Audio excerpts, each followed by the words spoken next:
Assalamualaikum warahmatullahi wabarakatuh. Perkenalkan, nama saya Afifah Yendriani Putri dari Program Studi Manajemen Fakultas Universitas Pelita Bangsa. Pada kesempatan kali ini saya akan memenuhi tugas ujian akhir semester mata kuliah Ekonomi Internasional dosen pengampu Bapak Purwanto. Dalam video ini saya akan membahas 5 topik, yaitu 1. Pertumbuhan ekonomi negara-negara mitra dagang utama Indonesia pada tahun 2025 hingga triwulan 1 2026. Yang kedua yaitu neraca dagang Indonesia yang mengalami surplus karena didukung oleh arus logistik nasional. Yang ketiga, kondisi perekonomian Indonesia saat ini serta dampak terhadap kegiatan bisnis dan pengelolaan keuangan. Yang keempat, analisis mengenai penurunan IHSG dan pelemahan nilai tukar rupiah serta cara menyikapi dalam kehidupan sehari-hari. Yang kelima, dampak capital outflow asing terhadap perekonomian Indonesia. Semoga video yang saya sampaikan dapat memberikan pemahaman mengenai kondisi perekonomian Indonesia dalam perspektif ekonomi internasional. Baik, langsung saja kita masuk ke pembahasan yang pertama, yaitu analisis pertumbuhan ekonomi negara mitra dagang utama 2025 sampai triwulan 1 2026.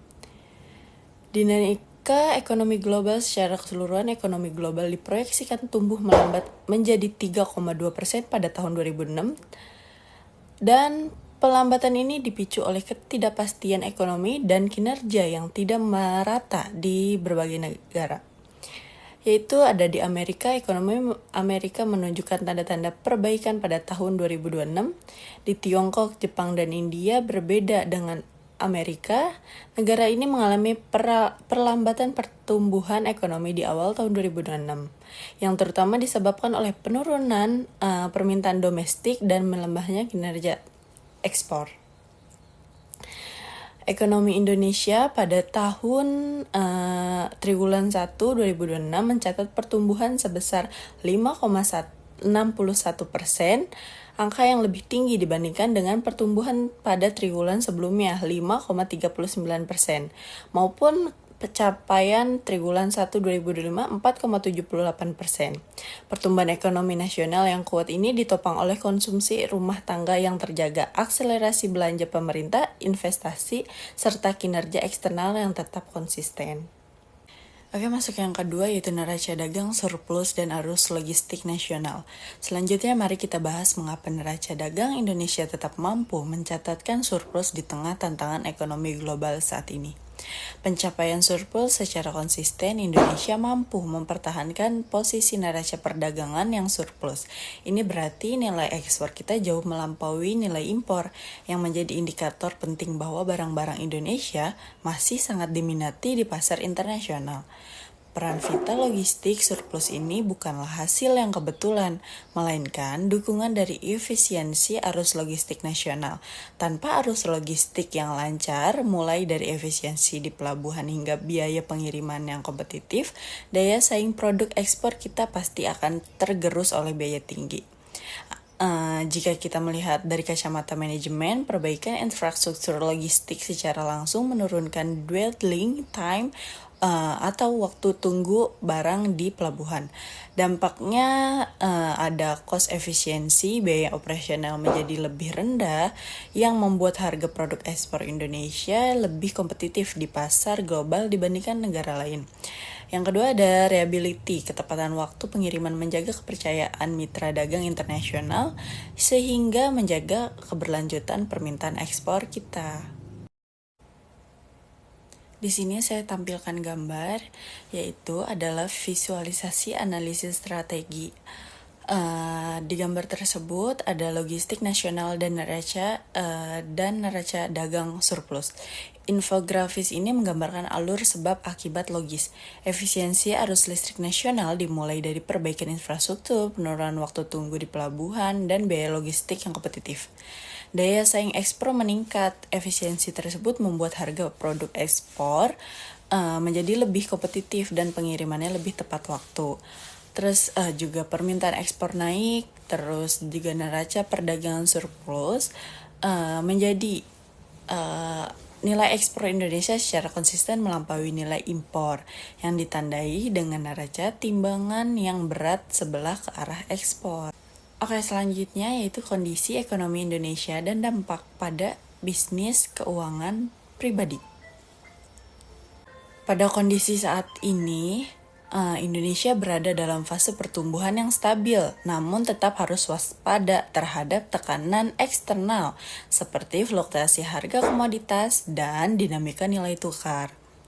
Tantangan utamanya adalah menjaga daya beli masyarakat di tengah-tengah inflasi yang mungkin timbul akibat harga energi atau beban pokok. Dampak bagi kegiatan bisnis yaitu untuk sektor UKM, kegiatan biaya input bahan baku atau energi seringkali memicu kenaikan biaya operasional. Bagi pembisnis, ini menuntut efisiensi yang lebih ketat dan strategi penyesuaian harga jual agar tetap kompetitif tanpa kehilangan pelanggan. Untuk keuangan pribadi, dampak ekonomi ini terasa pada cost of living, biaya hidup. Penting bagi kita untuk memiliki dana darurat dan melakukan diversifikasi pendapatan sebagai buffer penyangga jika terjadi penurunan daya beli atau pelambatan ekonomi di sektor tempat kita bekerja. Strategi adaptasinya ada likuiditas, menjaga arus kas tetap sehat adalah prioritas utama, baik dalam bisnis maupun keuangan pribadi. Kurangi pengeluaran yang tidak bersifat esensial. Terus juga mitigasi risiko, hindari pengambilan utang konsumtif yang menjaga bunga tinggi di saat kondisi ekonomi sedang fluktuatif. Terus lagi ada investasi defensif. Fokus pada aset yang lebih stabil atau liquid untuk melindungi nilai kekayaan dan inflasi. Terus juga IHSG ditutup turun ke 6.116, rupiah melemah 17.843 per dolar Amerika. Bagaimana menyikapi kondisi tersebut? Penurunan IHSG sehingga 6.116 menunjukkan bahwa harga saham di Bursa Efek Indonesia mengalami penurunan akibat meningkatnya aksi jual investor. Kondisi ini biasanya dipengaruhi oleh faktor eksternal seperti ketidakpastian ekonomi global, kenaikan suku bunga di negara maju atau keluarnya dana investor asing, capital outflow. Di sisi lain, pelemahan nilai tukar rupiah sehingga 17.843 per dolar Amerika Serikat menyebabkan harga barang impor menjadi lebih mahal. Hal ini berdampak pada kenaikan biaya produksi perusahaan yang masih bergantung pada bahan baku impor. Akibatnya, barang dalam jasa di dalam negeri berpotensi meningkatnya sehingga daya beli masyarakat dapat menurun. Bagi dunia usaha, kondisi tersebut dapat mengurangi keuntungan perusahaan, menunda investasi, dan memperlambat ekspansi bisnis. Investor juga cenderung memilih instrumen investasi yang lebih aman sehingga aktivitas di pasar modal menjadi melemah. Sikap yang dapat dilakukan dalam kehidupan sehari-hari sebagai individu, saya akan mengambil langkah untuk mengelola keuangan dengan lebih bijak, yaitu membuat anggaran pengeluaran dan memprioritaskan kebutuhan pokok dibandingkan keinginan, serta menambah dana darurat agar siap menghadapi kemungkinan kenaikan harga barang akibat pelemahan rupiah.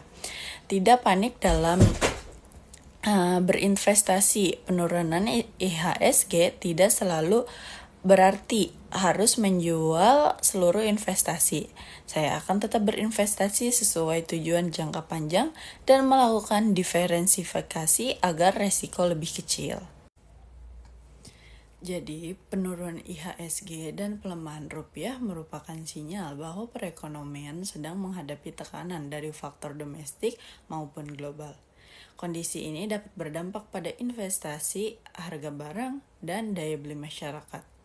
Oleh karena itu, langkah yang tepat adalah tetap tenang, mengelola keuangan secara bijaksana, melakukan investasi dengan strategi jangka panjang, dan mendukung pengguna produk dalam negeri agar lebih siap menghadapi ketidakpastian ekonomi. Oke, yang selanjutnya yaitu kita akan membahas tentang capital outflow asing mencapai 4,5 triliun. Capital outflow adalah kondisi ketika investor asing menarik atau menjual aset keuangan di Indonesia seperti saham dan obligasi, kemudian memindahkan dananya ke negara lain yang dianggap lebih menguntungkan atau lebih aman. Keluarnya modal asing ini dapat dipicu oleh berbagai faktor seperti kenaikan suku bunga di Amerika Serikat, ketidakpastian ekonomi global, serta resiko geopolitik atau menurunnya kepercayaan investor terhadap prospek ekonomi di Indonesia. Jika capital outflow mencapai 4,5 triliun, maka terdapat beberapa dampak terhadap perekonomian di Indonesia. Dampak negatifnya yaitu ada nilai tukar rupiah yang melemah, investor asing menjual aset dalam rupiah dan membeli dolar Amerika untuk membawa modalnya ke luar negeri. Akibatnya permintaan dolar meningkat sehingga nilai tukar rupiah jadi melemah. Dan selanjutnya itu IHSG cenderung turun, penjualan saham oleh investor asing meningkat, tekanan jadi jual di pasar modal sehingga harga saham turun dan IHSG mengalami pelemahan.